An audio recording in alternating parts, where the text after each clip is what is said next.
Taxing the world's rich is one of the thorniest topics being addressed by G20 finance ministers and central bankers who are gathering for the third time this year.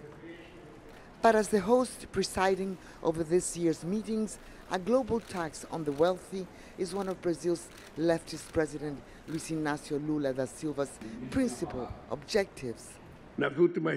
In the last decades, neoliberal globalization has made everything worse.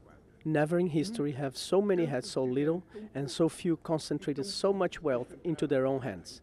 In the middle of the 21st century, nothing is more absurd and unacceptable as the persistence of hunger and poverty.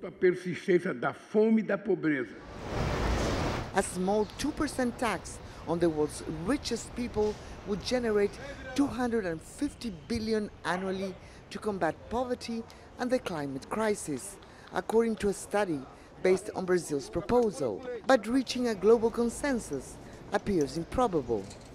U.S. Treasury Secretary Janet Yellen expressed opposition to such international cooperation.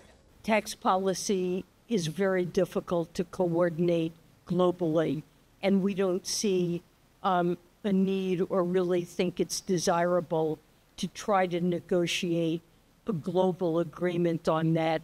We think that all countries should make sure that their taxation systems are fair and progressive.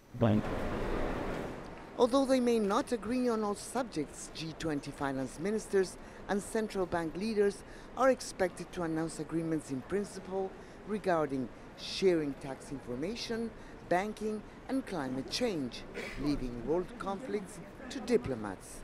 In previous meetings, high-level G20 finance officials failed to issue a joint statement because of disagreements over geopolitical issues.